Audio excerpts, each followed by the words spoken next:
Là, c'est difficile de dire Amen. Pourquoi? Parce que tu as des passions. Je ne cherche pas ma volonté. Dis, je ne cherche pas ma volonté.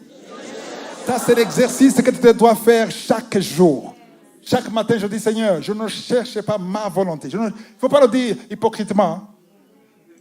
Parce que tu dis, Seigneur, je ne cherche pas ma volonté. Je ne cherche pas ma volonté. Je ne cherche pas ma volonté. Mais quand même, je veux aller en Belgique. Dieu te dit, pourquoi est-ce que tu veux aller en Belgique? Parce que la vie est meilleure. Je croyais que tu cherchais ma volonté. Mais si je reste ici, je resterai pauvre. Mais il y a des riches là où tu es. Donc ce qui compte, c'est tu comptes sur le compte terrestre. Alléluia. Amen. Donc tu cherches la volonté de Dieu, il faut que ce soit sincère.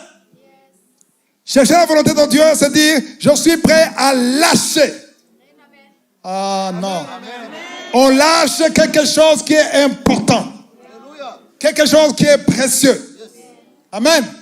C'est un sacrifice. Même dans le Nouveau Testament, on donne des sacrifices. Ceux qui vous disent que dans le Nouveau Testament, on ne donne pas de sacrifices, ils disent que c'est faux. Romains 12, le premier verset. Offrez votre corps comme un sacrifice vivant. Hébreux 13 et 15. Offrez sans cesse un sacrifice de louange. Pourquoi on dit sacrifice? Normalement, sacrifice, c'est quelque chose que tu aimes. Tu aimes ça? Qui dit non? Qui a dit non? Tu n'aimes pas?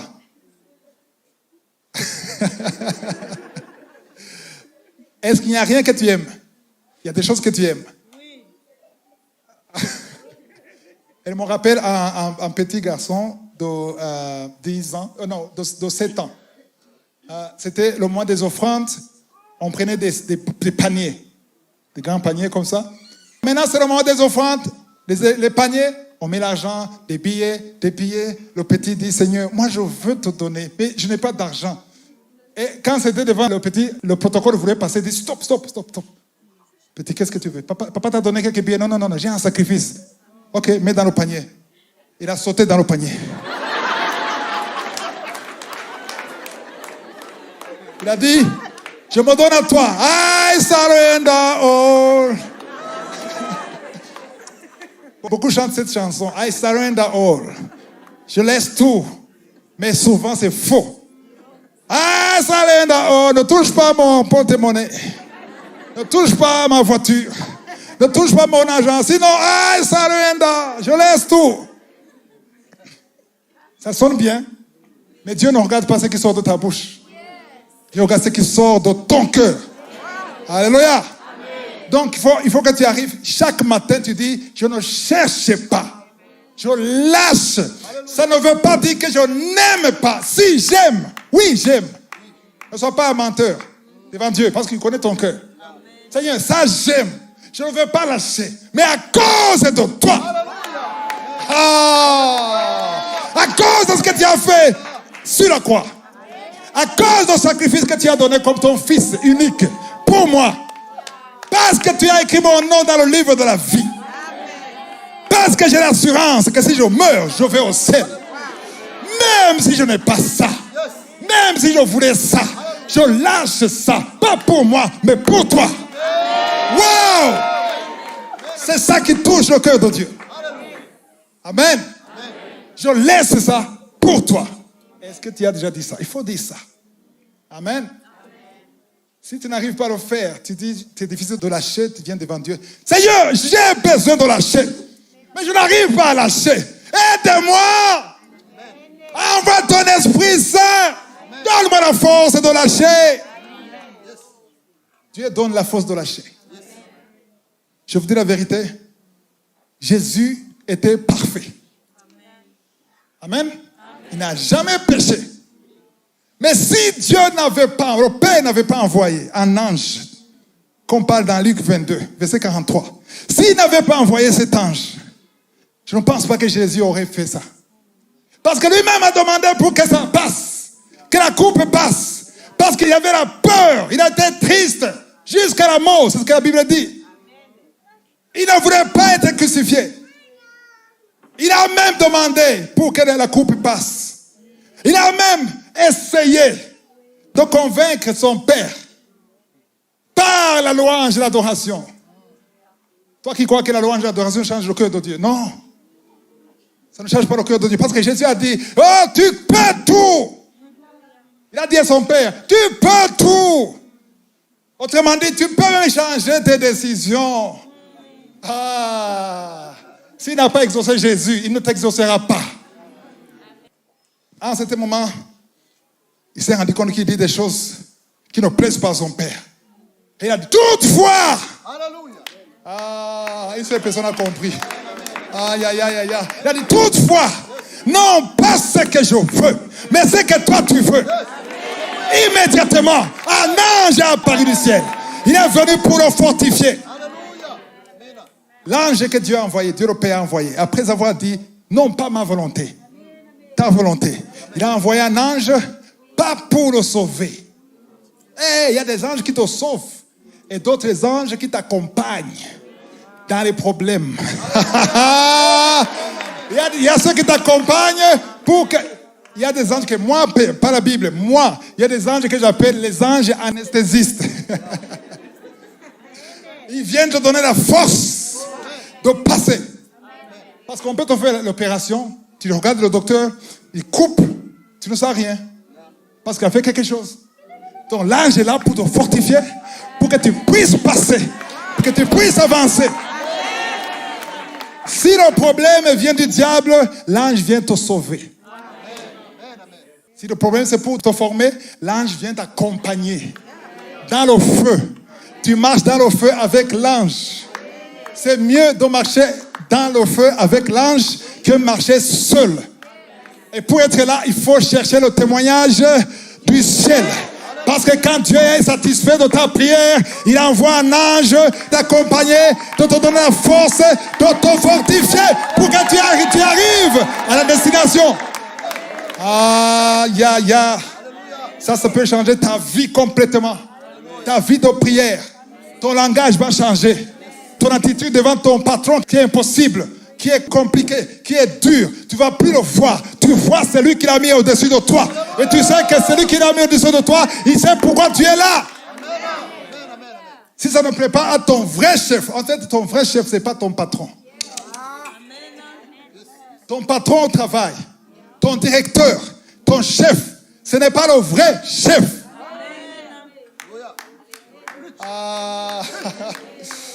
Oui, c'est lui qui t'a engagé. C'est lui qui a signé le contrat. Mais quand il signait, il ne savait pas pourquoi il signait. Parce que la promotion ne vient pas d'un homme. La promotion vient de Dieu. Le même Dieu qui a mis ton chef au-dessus de toi, il t'ordonne d'obéir ton chef. Même si ce n'est pas lui le vrai chef, il faut l'obéir parce que c'est ce que le vrai chef veut. Amen. Donc, s'il est injuste envers toi, et tu sais que tu as raison, tu n'as pas besoin de pleurer. Tu as besoin d'aller au vrai chef. Tu demandes à ton vrai chef, est-ce que tu veux que je reste ici? Est-ce que tu veux que j'aille quelque part? Tant qu'il n'a pas parlé, reste là et prie. Donc, quand tu restes là et que tu pries, soit ton faux chef va sauter, soit toi tu vas partir. L'un des deux. Et il y a quelqu'un qui dit, yo, tu veux sauter ou bien tu veux qu'il saute?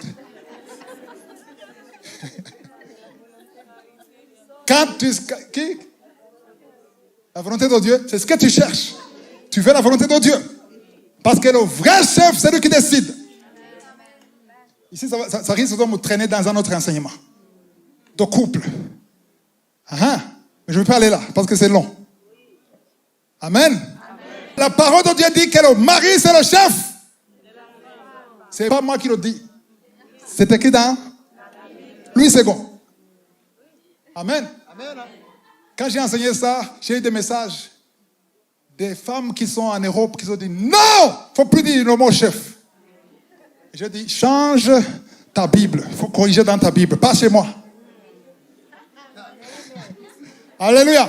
Et quand tu comprends le mot chef, ce n'est pas seulement le mari, ce n'est pas seulement le travail. Tout ce qui est chef, c'est une autorité établie. Mais le vrai chef, c'est lui qui l'a établi. Alléluia. Donc, tu obéis à ton chef dans la chair parce que tu obéis au vrai chef qui a établi. Et quand tu es correct avec le vrai chef, et que le vrai chef est content, il va savoir comment gérer ton faux chef. Yeah! Il saura comment le gérer. Parce qu'il est touché, il est content. Que tu as compris que ce n'est pas lui le vrai chef, c'est le chef selon les yeux des hommes. C'est le chef selon le témoignage des hommes. Mais selon le ciel, le vrai chef, c'est lui qui est invisible. C'est lui qui te donne le souffle de vie. C'est lui qui te nourrit chaque jour. C'est lui qui t'a créé. C'est lui qui t'a connu avant la fondation du monde. C'est lui le vrai chef.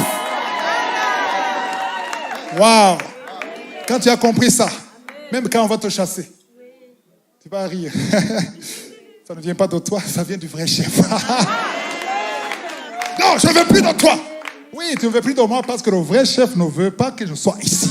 Parce que si le vrai chef voulait que je sois ici, toi-même tu sauterais. C'est très profond.